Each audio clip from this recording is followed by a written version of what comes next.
Attacking football. Attacking football. Attacking football. Attacking football. Hello and welcome back to the Attacking Football podcast. We have a special guest this week, but first, joining me is Dylan. How you doing, Dill? Doing amazing. I'm doing amazing. How are you? Getting there, my friend. I'm excited to eat. Also joining me is Josh with his beaming head. How you doing, man? Yeah, it's freshly polished, mate. Freshly polished just for you. Yeah.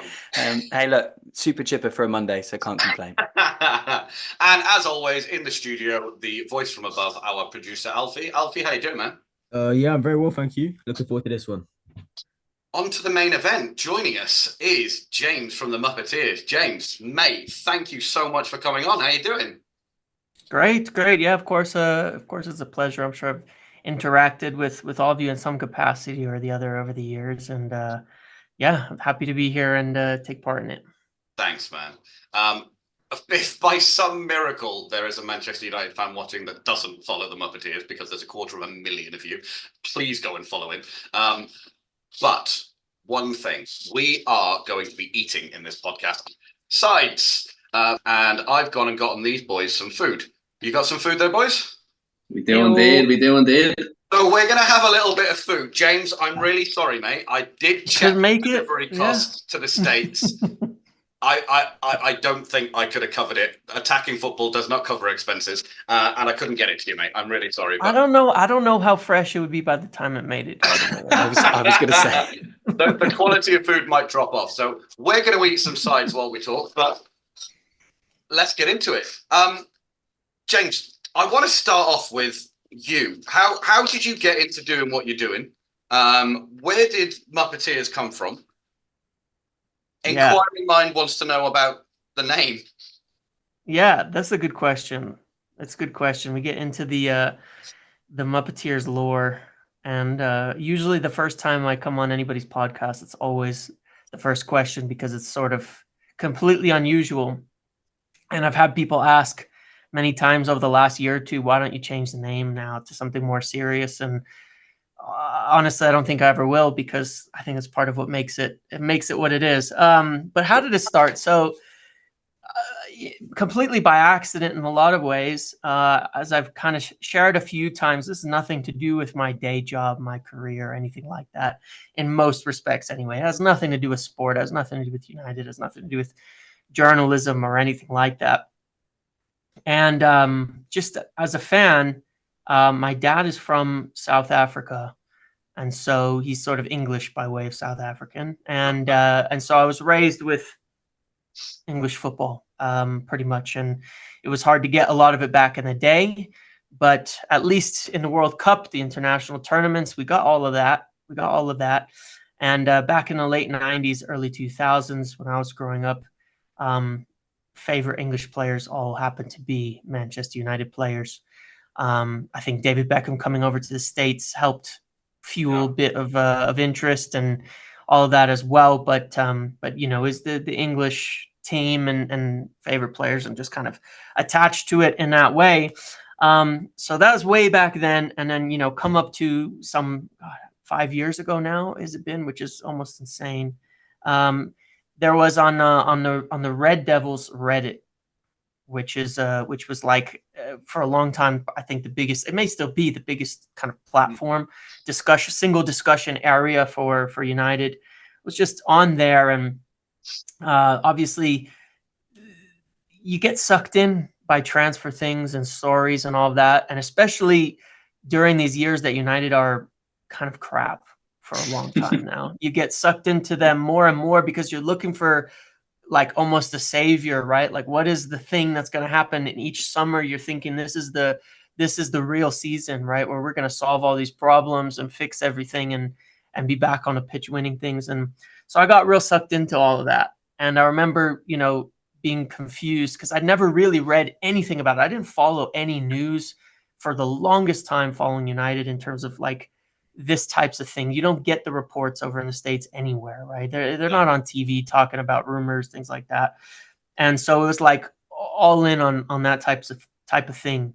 And got real sucked into it. And then it was really funny because I remember thinking about and watching and reading and figuring at the end of it, I realized I had no idea what was actually going to happen. Like with United, who are they going to sign? Who are they not going to sign? I could read everything in the world and I'd still have no idea what was actually going to happen. And it was just the sort of thing where I felt like people really were confused and there was no clear messaging and stories for whatever reason about what was actually going on with United behind the scenes with plans, all of that. It was just a mess. You get linked to 300 players and then randomly one day somebody is signing and you don't know. And, you know, it's fun, but frustrating, right? Wesley Sneijder deal's still happening, right? Yeah, right. Exactly. That kind of thing, right? And then the real ones would pop up like overnight. You'd be signing Fred and you have no idea where that came from. Yeah. And then it was real interesting because they used to run, it was kind of like back in the day, they used to run a daily thread on transfers. And you would have ITKs in there, right? Insiders or people who would claim to have inside information. And they used to allow it back then where they would do these kind of like bets where they would post their information privately to the mods. They get banned if it ended up being wrong or something like that. And they try to kind of prove themselves. And it was all in a good bit of fun, but certainly chaotic. And 99% of it was crap, obviously, as well, right? The ITK stuff. Most of it was totally wrong. It still is. But it was oh yeah, 100%. It was just very interesting though, the whole concept of it, and there was so much interest in it, and it was started to cause real problems in the subreddit itself, where a lot of people were fighting, and it was like, I don't even know why this stuff causes so much, infighting among people, but it did. And at one point, I had an idea with somebody else who helped me found the community. Who's still part of it on the team, about why don't we separate it out? What if we put all the ITKs over here and said, let's just assess their news, see if they're any good, and then put them in tiers like the journalists. Yeah. So people who follow transfers are what? Muppets. Okay. And then tiers are the tiers of journalists. So the name became Muppetiers. It's just a combination of the two things. That's all it is. And we thought it was pretty clever. We thought it was a lot of fun. That name was fun. So we started putting that together. They had like a separate thing and we started doing that. And then they said one day, you know what, we're done with ITKs in general in this subreddit. It's too chaotic, some drama with a moderator. So we went and formed our own to do it, kind of with sort of half their blessing, but half it was kind of relief to get all of us out of their hair. Yeah. In the sensible, forum, if that's what it was. So we started that thread there. This whole new subreddit posts daily. I collate and collect as much ITK information as I could gather, post it all, anonymously. The idea being there might be people who have things to share that they don't want to put their face and name to it for many reasons, but they'd want it out there. And to find out whether it still is, but it was so much work that was totally not worth it, right? Because I think at one point I had accumulated 17, 20, 25 people I was sharing things from at the time, with the knowledge that the vast majority of it, if not all of it, was going to be wrong. And it was literally all of it, except out of it I found, and I always said, look, if it turned out there was no good ITK info out there, insider info out there, then great, then the project has almost succeeded. Just ignore it. Just ignore it all. Shut it all down. And I found out of all of those people, I think at the time, 2, which was more than I thought I would get. And it was almost amazing how it turned out. But I had probably been spoken to by 150 to 200 people by that point in time in terms of information to find 2 who were good and actually had real info. And one of them is still one of the key people I speak with today that just happened to luck into a long time ago, and still provides incredibly accurate information. And then it just kept building. The interest kept growing. There was at one point on that Reddit, I noted there was about 5 million views in a month. And I had no idea that it was getting that big and that massive, and getting that much attention. And then kind of it's splintered off to a Discord, and then I started on Twitter and kind of moved off Reddit because it wasn't really the right platform for it anymore in the manner that the discussions occur. I think Discord, where 16,000 people are there now, is like talking actively is a much better discussion section. And then, you know, Twitter, well, X, whatever have you now, and now YouTube and all that, a better way to put information out there. But I hadn't wanted to do any of that until I had some legitimacy, because what was the point otherwise, right? It was just a good bit of fun before that. And it was really unexpected that it turned into something legitimate, and then more and more, and then catches the attention of the club itself, catches the attention of many, you know, journalists and people, and obviously has built into something quite unique and one of a kind, and way more than I ever thought it would ever be. So that's how it's gotten there, almost by accident, and never intended to be this way. But there was just so much like groundswell and grassroots interest in this kind of topic that it certainly took on a life of its own, even when it was entirely inaccurate. It was insane. I mean, the amount of people that were following it just for part of it, you know. Well, I think you only need to look at the takeover process that we had. Ollie was right on the podcast a couple of weeks back, and we were talking about the accuracy of information around the takeover, Qatari versus Sir Jim Ratcliffe. I know you had a real tough time during that process, because you were giving a lot of information that was, to all intents and purposes, factually correct. But the Manchester United fan base, who were obsessed to an unreasonable level with this sheikh, we're not even necessarily sure that he's a real guy. How did you deal with that? Because you know the information that you've got is correct, and you're not fighting against people saying that you're wrong. You're fighting against people who are saying, I know this to be true instead. And that's that ITK bit, isn't it? It is. And again, you know, putting my face to it and my name to it was something I was willing to do once I was sure of what I was saying, because there's tons of faceless, nameless people still out there spreading information. And I would tell you, even as someone who started a whole big giant community on ITK stuff, don't listen to any of them if they won't put their face, their name, everything up front to you on it. Even then you have to judge appropriately. But, you know, yeah, it was tricky. I mean, maybe just a quality of my personality, but I don't particularly care. You know, I was confident in I was confident in what I knew, so it never really bothered me much.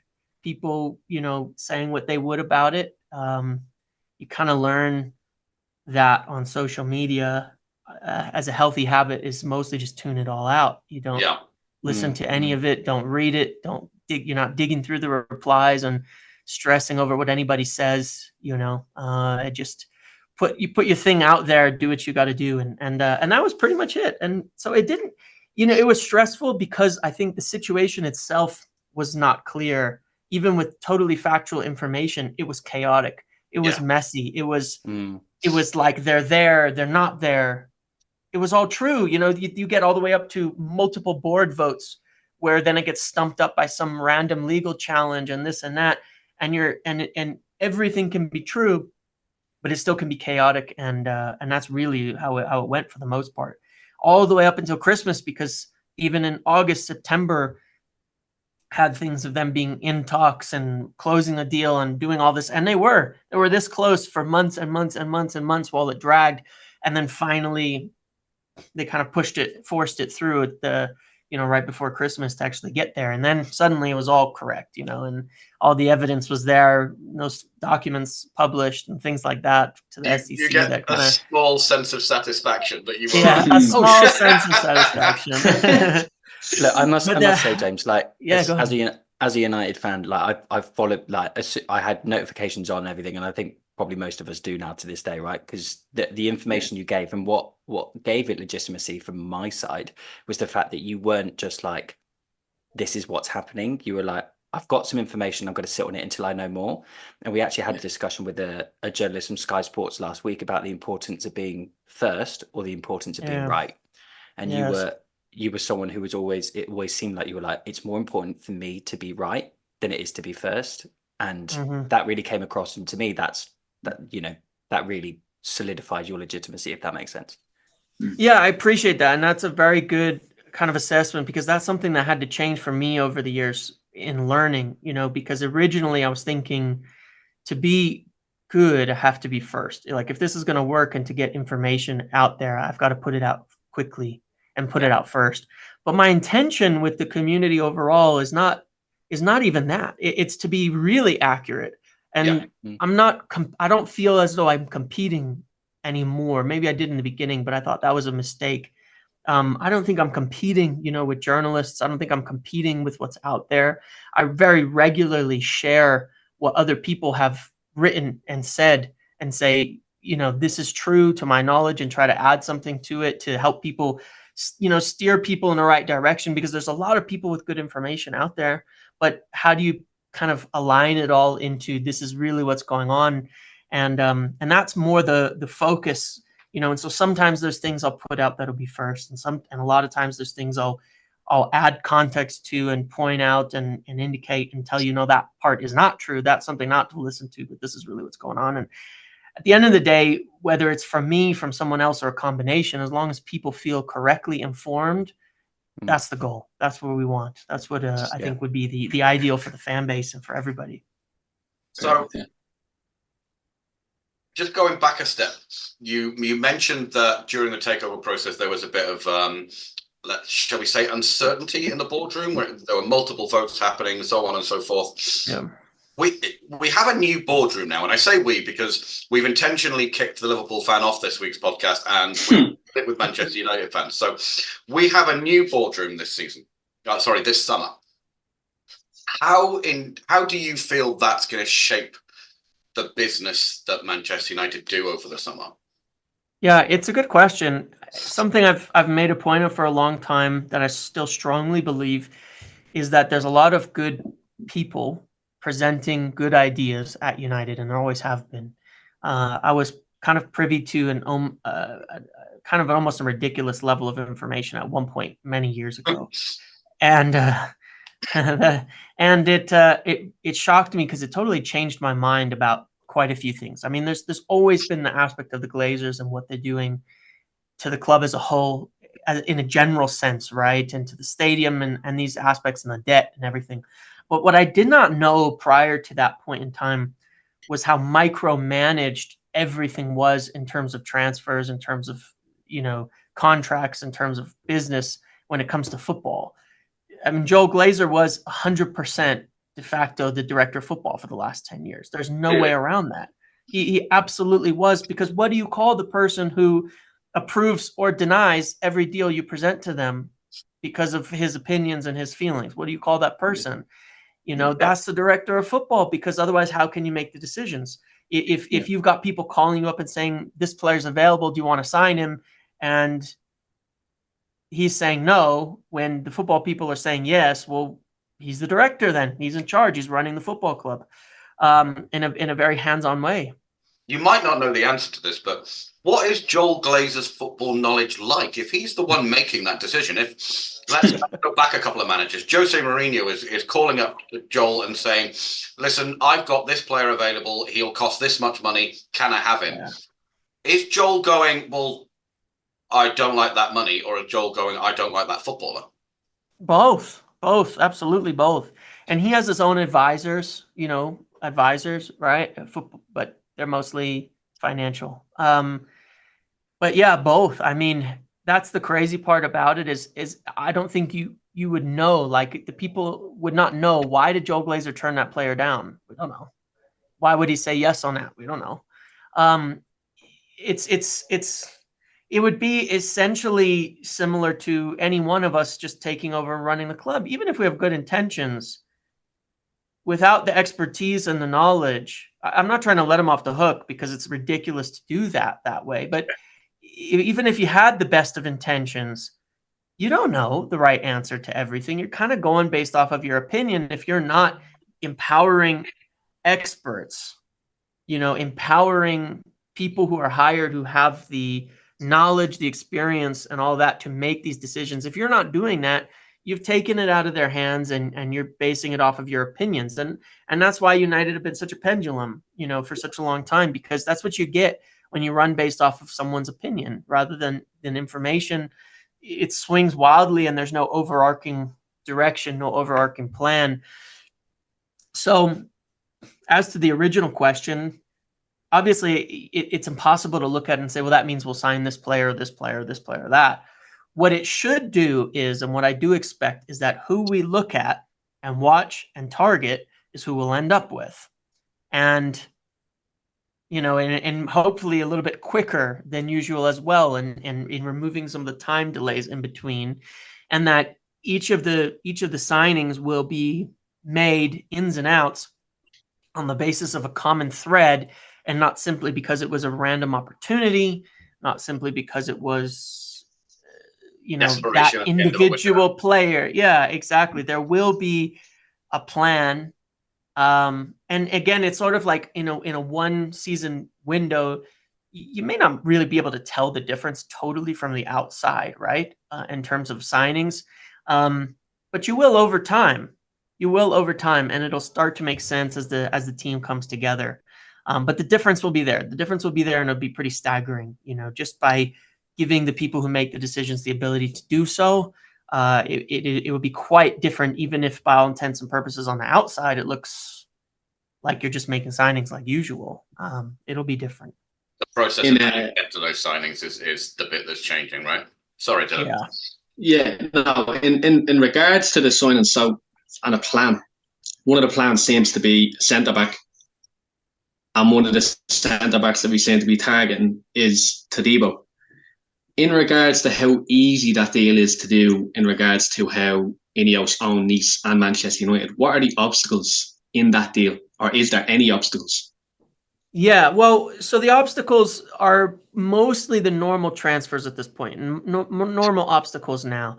If nobody else was interested in him, you'd get a concern from the fans of Nice that he's being sold at a cut rate, or just because United want him, and that doesn't go over well in a multi-club model because they haven't signed up, you know, as a historic club with a big fan base in a top league to be a feeder, you know, and that's all that they are. They want to be successful in their own right. So if there was no talk of him leaving and no other significant interest in him, then that would be problematic. But because there are significant clubs interested in him, and because he's discussed wanting to leave publicly, I think even at this point in time, and they're not too happy with him in some respect, the fans, for doing so, it's a lot easier. It removes the barriers. The ease of it is United will, of course, know exactly what anybody else has bid for him. You know, if you get clubs like Atletico or Spanish clubs that he's interested in too, and that are interested in him bidding, they're going to know exactly what amount they have to beat. And so long as they approximate those bids, then there's no concerns over fair market value or anything, because the market is the market. So if other clubs are paying a price and you match it, you're good. You know, you're good in that respect. So it should be fairly straightforward there. I think the expectation is that the other Spanish clubs won't have that much money to spend, which I think is true. And so if they can only offer something like £30 million for him, you can come in, you know, at 40 million euros, 34 million pounds or so, and say this is a great deal, but it's a fair deal based on the offers on the table, and it could be fairly straightforward. And then you probably don't have issues with things like payment terms and all of that as well, because what's the difference, you know? And do you think signing a centre back over 60 million, I've seen your tweet earlier on, do you think that is off balance in regards to Brantwaite or Araujo? Yeah, I do. I think that the strategy with Braithwaite, because there's a world, of course, where he's too expensive for sure. There's a world where he's just too expensive to buy this summer. They won't spend 80 million pounds on a centre back. They won't spend 80 million pounds on anybody this summer, you know, barring some massive sales that are somewhat unexpected, because, you know, right now they're relying on the departures of the free agents like Varane and Martial to kind of keep things level, and then they're also reliant on you know, they're expecting some sales movement, players like Greenwood and Sancho and all that. I'm sure we'll discuss more of that in a minute, to bring funds in and to free up some of the space on things.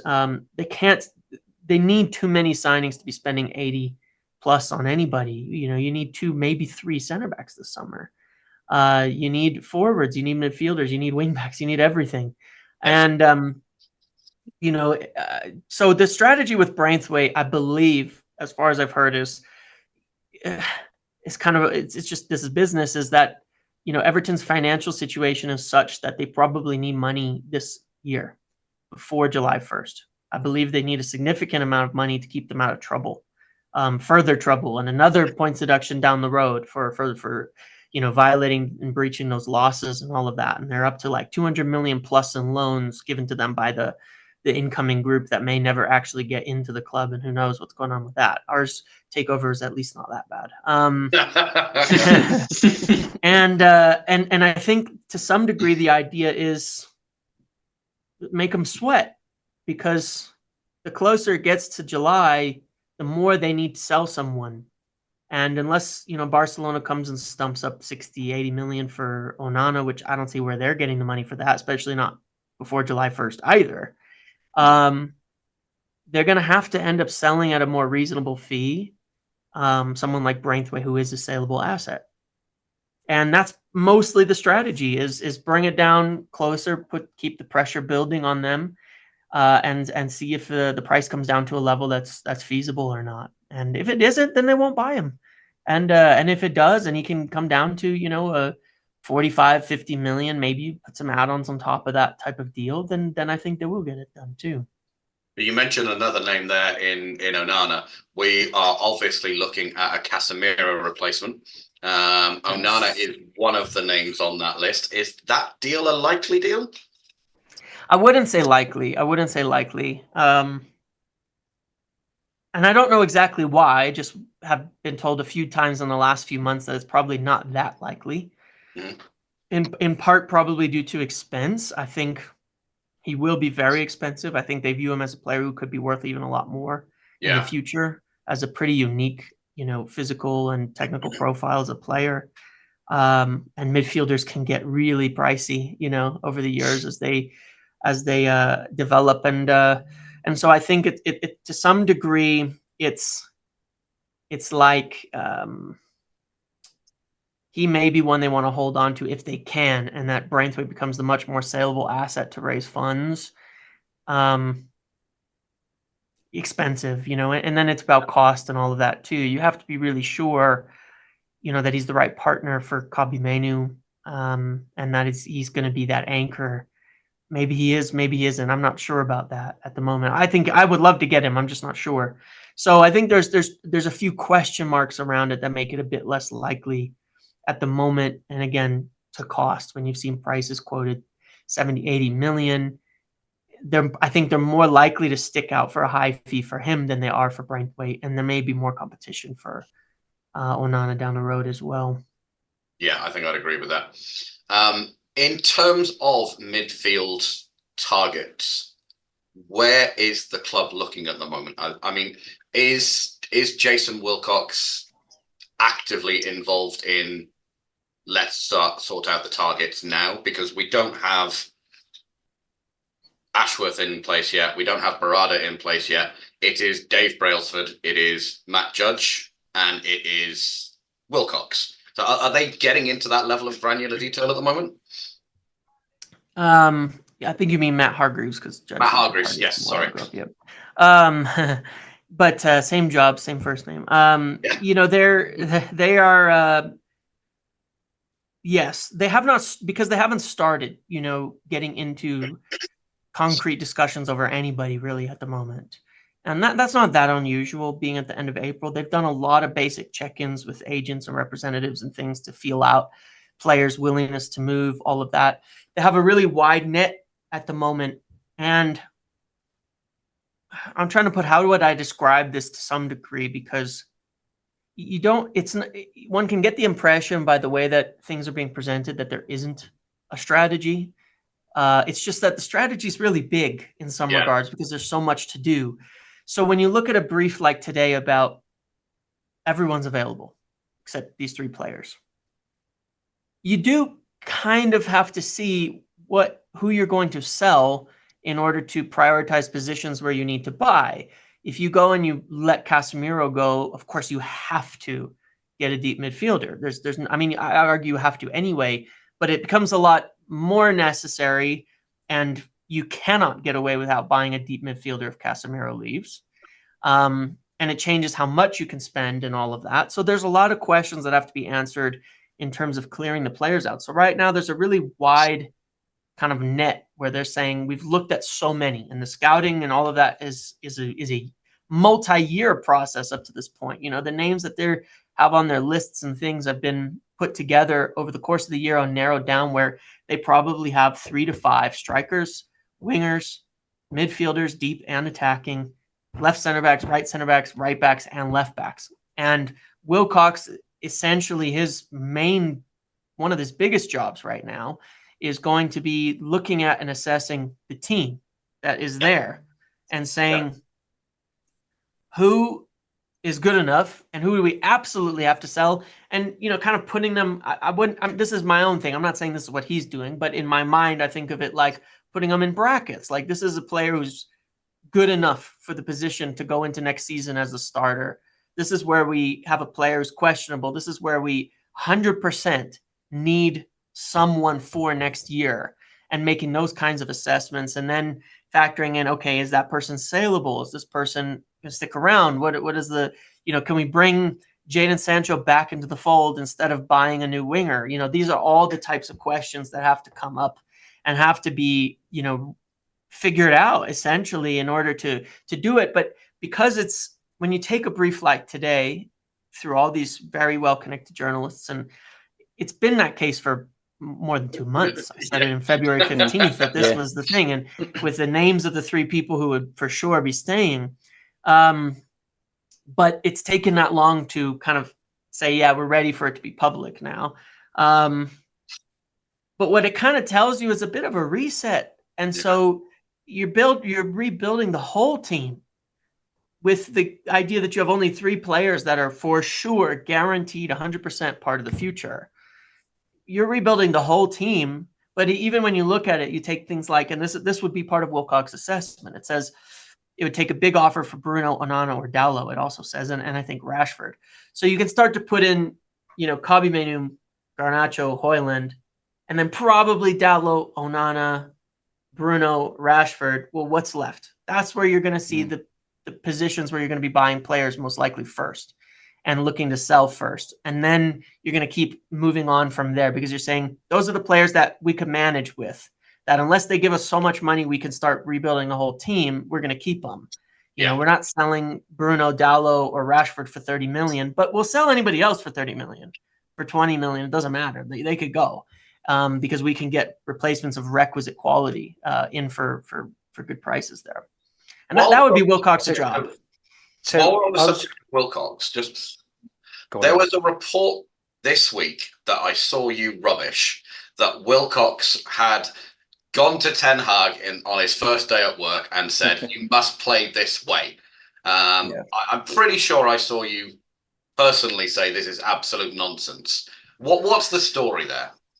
Right. I don't think I would say it in those kind of terms, because I wouldn't know whether he did or didn't, frankly. But what I would say is I think it's extremely doubtful that it's in general, when I look at things like that and take those kind of reports and kind of run it through my own information, I can see where somebody might get that idea or might think that that's what happened. And there's probably a more reasonable explanation for it. And to me, it was pretty simple, because the indications for me were, look at who they're hiring, look at who they're bringing in, what type of football are they going to play moving forward.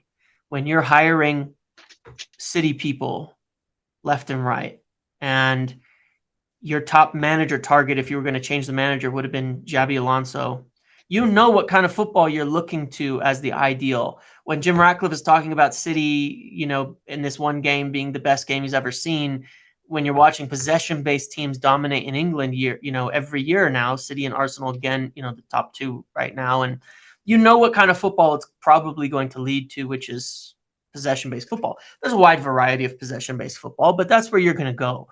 And so I could see the discussion being, look, that's the direction we want to move this team in, and we really want to be able to see who can kind of fit into that, and it being a bit of a broader discussion about that, and that being a focal point moving forward, rather than, hey, you know, go out there and get 60% possession. Oh, you got 49%, you know, you're sacked, you get 51, you're in. You know, this is not the way that things are going to go. So, I think it's more of an assessment than go play this and see if you can do it. It's more like, this is how we want to do it. I'd like to be able to see who can, who can't. And that's one of the things I'm going to be looking at, and I think that would be more accurately the way to view, that kind of information. So I've just got a question about, it's about Dan Ashworth and I guess the team that's being assembled, it's broader, but just before, I'm going to put a pin in that. Did I just hear you say their top choice would have been Xabi Alonso? Yeah, for sure. He was somebody that, if he had been available, that he would for sure have been their top choice for a manager change if they had to decide to do that. That would have been wow. If he made that move. Guy. Oh wow. Yeah. Anyway, sorry. Not the only one, obviously. I think there's probably 4 clubs that would have had him as their top choice this summer, right? In Bayern, Liverpool, United. I mean, I think if he had been available, Chelsea would have sacked Poch yesterday and tried to get him in too. And who knows? I mean, people might just be kicking their managers out, whether they like them or not, just to get Xabi in the door if that was possible. That's the type of level of manager he's viewed at, as he's going to be, a Pep level manager. So, So just back to the Dan Ashworth thing then. So obviously, look, we've got Jason Wilcox in place and he's now started, right? Now, Omar Berrada officially doesn't start till the summer, and the Ashworth negotiations are ongoing. Well, I say they're ongoing. They're in arbitration, aren't they, at the moment? I think. But I guess that's part of negotiating. Is the it's a strong play, I guess. Look, I guess the question is that, and again, this is probably just me. I'm quite a fan of being the stupidest person in the room because I think that's how you get some of the best information. But the way I see it is that Omar Berrada's been brought in because of his influence and his knowledge on the multi-club ownership, right? And I think you've spoken about this before, and he's someone who can really front that up for INEOS. Now, with Dan Ashworth, my understanding was that he was going to be the person to come in and really frame the recruitment strategy and how the team wanted to play. And then obviously Jason Wilcox has quite a reputation, I guess, in that side of things as well, but would be the person reporting into Dan Ashworth. I guess what I'm asking is that, how are these people having these kind of conversations when no one is actually, only one of them is employed by the club currently? Do you see what I mean? It's it's great. It's great that they are. But... This is a be careful answer. One of the things that I would say is that prior to INEOS taking ownership of the club, there were less restrictions on them on what they could do and could not do. Right. That's one thing to think about. Makes sense. They've been planning on this for a long, long time. I mean, in December when it got done, Jim Ratcliffe first spoke about it publicly the year before, I think in September. The year before, 14 months prior, at that interview he did publicly, and he said, "Hey, I'd actually spoken with the Glazers even a few months prior to that." Was that the Financial Times one? Was it Financial Times? There was a guy that came out, wasn't there, that said Ratcliffe was going to buy the club. I forget his name. Yeah, it was a long time ago. I mean, because that was in mid 2022. Was when he first started kind of talking about it, right around the Chelsea sale, just after the Chelsea sales, actually, when he first started. He was interested. And the Chelsea bid was even then viewed as a little bit of just, by the way, I've got money and I'm here and I'm interested, putting a marker down, with somewhat of a more publicly, slightly PR bid than a real one in some respects, because the chances of it working were slim to none. So it was a long process. He's been thinking about this a long, long time and planning for this a long, long time. So there's a lot of discussions that occurred before they got into the club. Now, I wouldn't say anything other than that they're not talking to Dan Ashworth anytime recently. Mm-hmm. With Omar Berrada, it's a little bit simpler. As far as I understand it, there's really no problem with them talking to him at all. What he cannot do is act on behalf of the club at the moment. That I know for sure. He can't be calling directors, calling other clubs and doing business on behalf of Manchester United. He can't do that. But I don't think there's any real issues with INEOS ownership talking to him. and sharing ideas and things like that as a part of this leave. And it's a much more grown up, as it was stated, agreement and relationship to have with Manchester City on this deal than it is with the whole Ashworth situation, where it's a bit dangerous, because Omar was a direct reason they hired Jason Wilcox, 100%. Wilcox was not someone that they originally, years ago were saying, oh, Wilcox, that's the guy. I would view it as, Omar Berrada there's the multi-club experience, but there's also the knowledge of how City had been set up from top down. Yeah. And then you have Wilcox, who is very knowledgeable in the performance aspects of City from the youth level up, in terms of how they play, how do you organize a style, how do you organize a really, from a football sense, a way of playing from the ground up through the academy and on up, because it's been, a success for City. And then Dan Ashworth is more to do with, I don't know how I would put this even, because it sounds broad and a bit ambiguous, but like the shaping of the club structures and systems as a whole.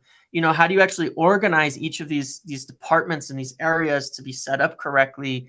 Who do you put in? What are the kind of, it all ties together, but they do feel like with Omar and with Wilcox in there, that they have at least not the ideal setup, but enough expertise and knowledge and know-how and all of that to be able to take it and say, we can make our decisions. We can move forward with the plans that we need to make.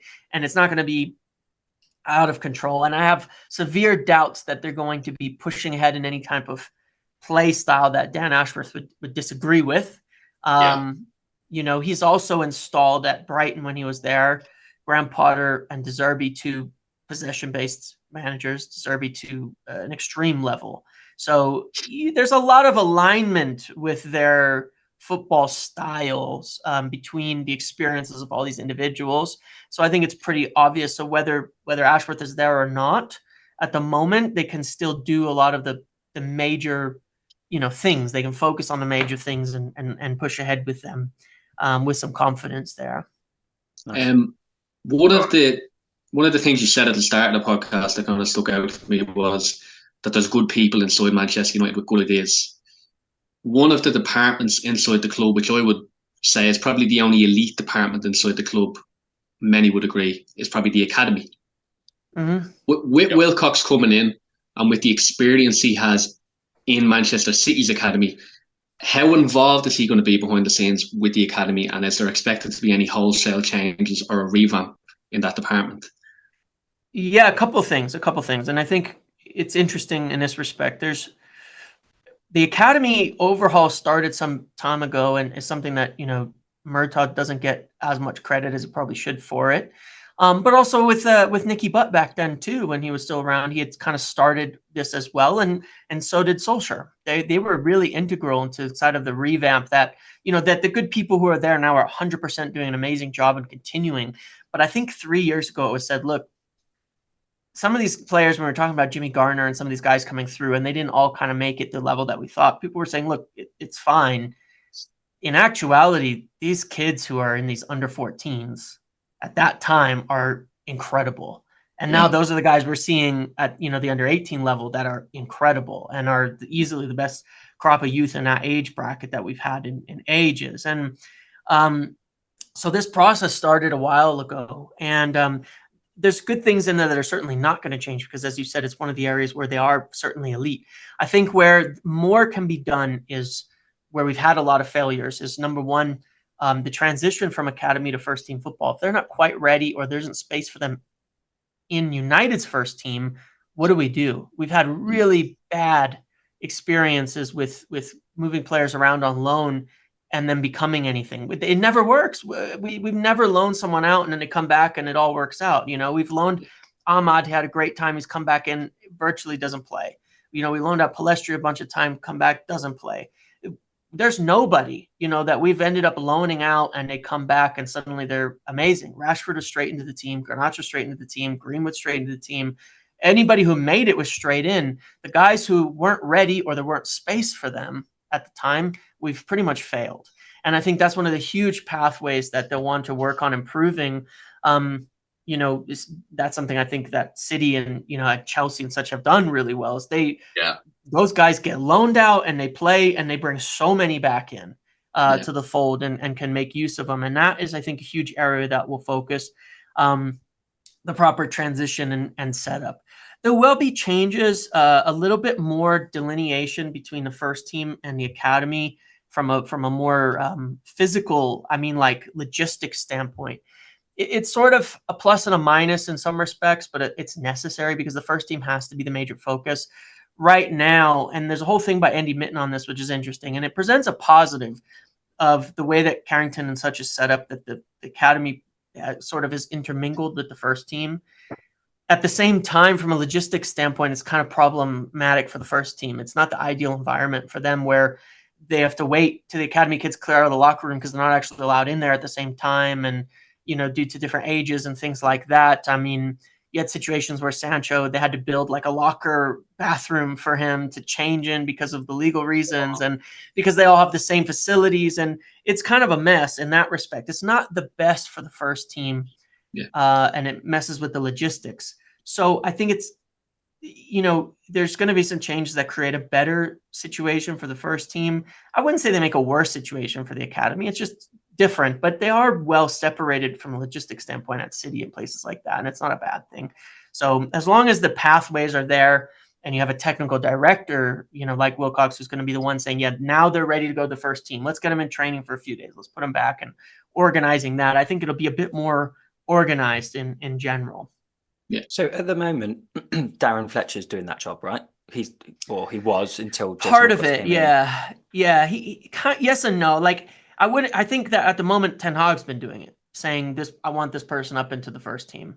That really won't be the job of the manager for the most part moving forward. You kind of want that to be done by somebody who's more not coaching the first team all the time and has more time with the youth and more observation. I'm not saying he's done bad, because he's done well with it, but in a general sense, you want that to be the technical director doing that. And Darren Fletcher's been helping for sure a lot in that and getting them, kind of bedded in and when they arrive and what to do and helping with instruction and all that. And I think he'll be more focused on that role moving forward based on understanding of the changes.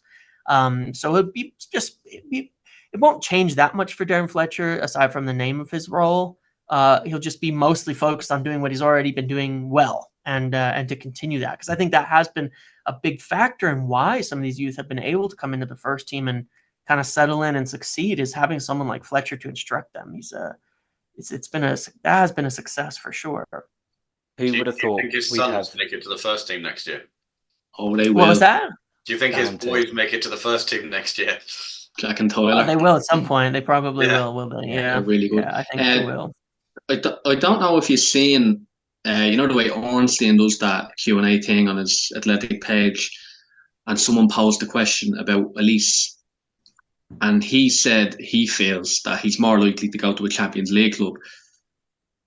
There's been so much about Manchester United being interested in Olise. I know we are definitely interested in him. I've heard he's interested in coming to us. How significant is our interest, according to you, and how much competition do you think we're going to have for him this summer? I think if United move for a winger, then he'll be the top of the list pretty solidly. Obviously, the problem you have is Anthony, Sancho, and Ahmad all pretty much play in the same position as him. Yeah.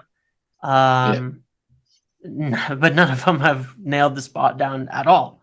As in the slightest in the team, and you can't just have three forwards. So I think it very well could become a priority. It just depends how much, and Mason Greenwood for that matter, in terms of a right side attacker.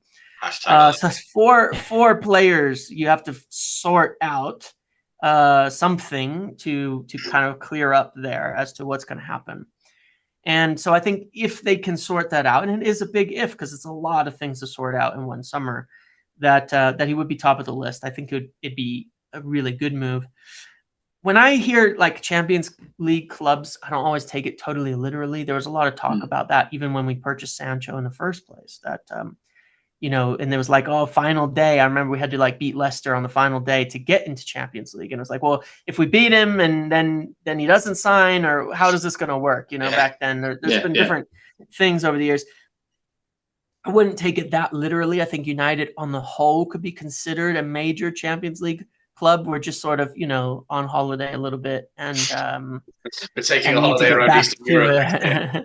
it. Yeah, we need to get back to that. But he's playing at Crystal Palace. If United knock and say we're here, we're ready, we've got a good role for you, we're building something special, I don't think he would say no. And I don't see that much space for him at other English clubs right now. He's not going to take a spot at Arsenal on the right side, that's for sure. Yeah. City would have to make some significant movements, and I think they've even said they're not really that interested at the moment.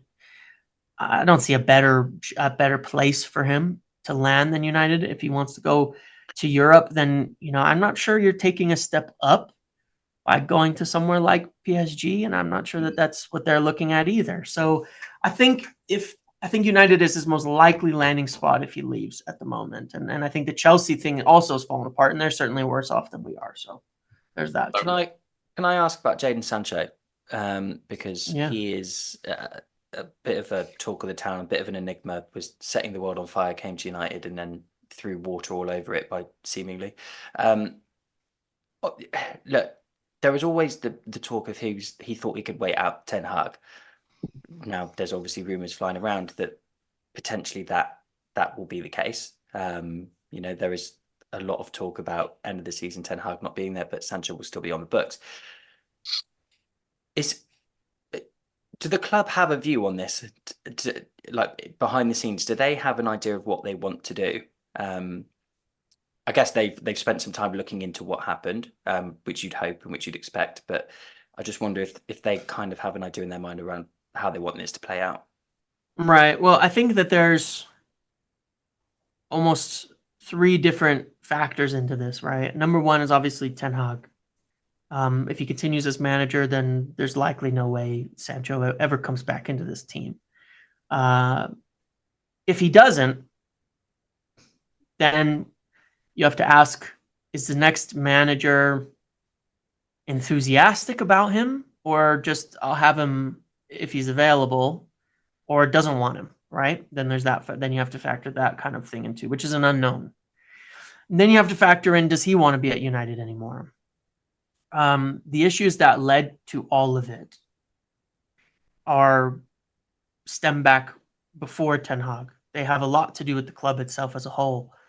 They started way before that. There's not just a Ten Hag versus Sancho incident that led to this. I think they're both a little bit unfortunate to have been, kind of the end of this relationship, but it started from the moment he arrived. There's some of the issues, some of the promises broken, some of the expectations that weren't lived up to, some of the things that had gone on through his first. It was shirt number, wasn't it?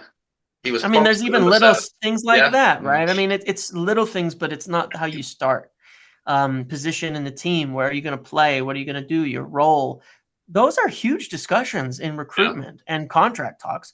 People kind of underrate that a little bit, that in order to recruit and talk to a player and bring them in, you don't just say, we want to sign you. You're a 10 because it says on FIFA, you're a CAM next to your name. That's your position. That's what we're doing. It's not like that. They have intimate discussion over exactly how they're going to fit into the team, where they're going to play, what they're going to do, how they're going to work, what the plan is moving forward. There's a lot that goes into this. None of that was really followed up with. And then obviously Ollie got sacked, and then it was a mess. And I think Sancho actually performed decently well under Ralph Rangnick, one of the only players who did. Yeah. But then there was more mess the next season, and then you sign an £85 million right winger from the new manager's old club on top of you. It's a mess, Mm-hmm. It's a mess. It's just a mess that started early. This isn't absolving Sancho of the things that he's done from a disciplinary standpoint and all that, not in the slightest. But it's a mess where I don't know he wants to stay at United no matter what. I don't know that he wants to be there. Mm-hmm.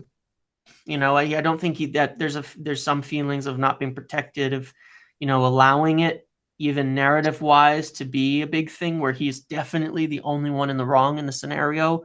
I mean, why would he come back in some respects? Especially if he thinks he's in the right on the whole situation, whether he is or isn't, doesn't matter. If he thinks he is, then he will feel pretty aggrieved by the club itself for not, sorting it out rather than just Ten Hag. So I think it's highly likely he leaves anyway. Yeah. But with new ownership in, that's the only kind of out. They're not responsible for what happened before at United. If everybody who was there, Murtaugh, everyone is gone, maybe there is a road back because the people who he would feel aggrieved by are no longer present. So that's the only question. But I think easiest is if Dortmund or somebody can stump up some money to buy him.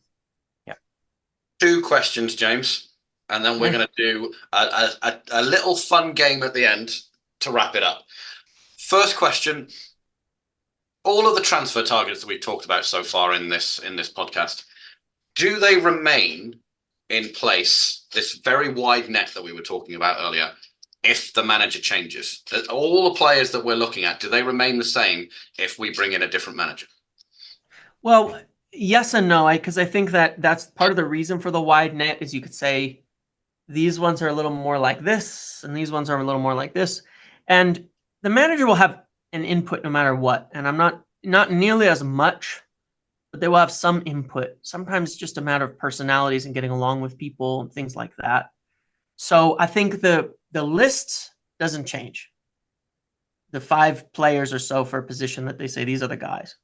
I think who you go for, it's another factor on top of price and things like that will factor into that as to a preference of manager, preference of how they would use them. You could have a situation where a manager comes in and says, I love Harry Maguire, right? He's my favorite center back. I love what he does. I love what he brings to the table. I do. I don't know any manager like that has been linked to United. There's one. But he could come in, Gareth Southgate walks in the door, just to say it, right, and says, Harry Maguire's the best player in the entire country, and he's going to be the focal point of my team. Captain. Yeah, that changes what you buy. It does. It changes. It doesn't change the names on the list, but it may change the focus. And so that's an extreme example, of course. But yeah, that's how it could change. But I think the names overall won't change much. Second question: we've talked a lot about your information and what you understand to be true from your sources, from your club. What about your opinion? If you are the Manchester United manager, what position are you tackling first in the summer? Where are you? Hang on, let me rephrase that. If you are in the boardroom at Manchester United, because the manager, it doesn't matter, who are you targeting? Where are you going first? I would 100%, without a doubt, go for the defensive midfield first. Hallelujah. It's undoubtedly, I would say, that's the base of the whole team, the spine of the whole team. That's the crux of it. You've got players like Xabi Alonso in there. If you want to get the most out of that and you want to have some stability and consistency on a week-to-week basis, you shore up the midfield and in that defensive position. You also, as you know, I'm a huge fan of Fred. And I think that a big number of the problems we have this season, not that he was the long-term solution, but would have been actually solved by having somebody like him running around the midfield and filling a lot of those gaps that have shown up with his energy and legs. Such a good engine. And so 100%. Ideally, you get a player with that engine with more quality on the ball. Yeah. And that's your best player to fit into that deep kind of role, cover the gaps, fit things better, and partner well with Xabi Alonso, and let your forwards and let your fullbacks and all of them do the creation and do everything. But get that kind of cleanup guy in there who can move the ball around and everything. That without a doubt, I'm going there first over anything else. Homeland. Exactly the answer that I would have given to that question as well. I'm sure Josh and Dylan would have said the exact same thing. Alfie, how do you feel about that? He's shocked. Our producer. Oh my boys, I'll say it again. We definitely need a defensive midfielder. Yeah, mate. Thank you for being on the ball. Okay, I'm going to move on to a little game that I want to play with you, James. I have the official Manchester United website open, and I am on the men's first team squad page. I'm going to go through this list, and I want you to say stay or go based on who you think will still be at the club next year. Opinion or like informationally? Whichever you want. I don't tell us which. Oh, okay. Yeah, we won't differentiate. We won't differentiate. Yeah. Okay. Bayern Deer. Go. Heaton. Go. Onana. Stay. Lindelof. Stay. Maguire. Go. Martinez. Stay. Malacia. Loan. Varane. Go. Dallo. Stay. Shaw. Stay. Wan-Bissaka. Probably stay. Brandon Williams. Gone. Johnny Evans. Gone. Alvaro Fernandez. He will go. Sadly. Yeah. Campbell-Waller. He'll stay. I was going to say Amrabat, but I don't think his loan is going to be. He's 100% gone. Yeah, That's he's over. gone, yeah. Mason Mount. He'll be here. There's no way around that. Fernandez. Stay. Ericsson. Go. Ahmad. I think he'll go. Casemiro. Go.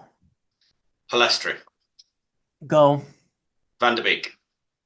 Go. Mainu. Stay. McTominay. Stay. Daniel Gore. Go. Hannibal. Go. Forson. Go. Martial. Gone. Rashford. Stay. Hoyland. Stay. Garnacho. Stay. Anthony. Stay, because I don't think there's any other way. No. Yeah, he's not going anywhere. Yeah. Sancho. Go. Shoretire. Probably go as well. Gone. Hashtag 11. Probably go. I'm pretty sure he will go.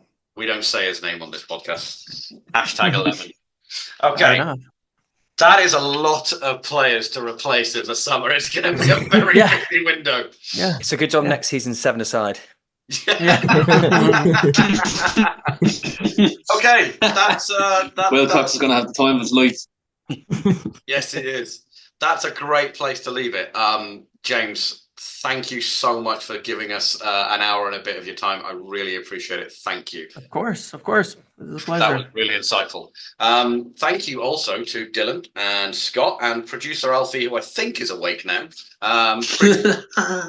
Do not forget, like and subscribe if you don't mind, and go and follow James on Twitter and his YouTube channel as well. James, what's your YouTube channel?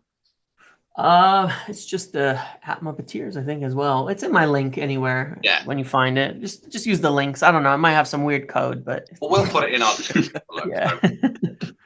Next week, we have another great guest, so we will see you then. Thank you very much. See you. Bye.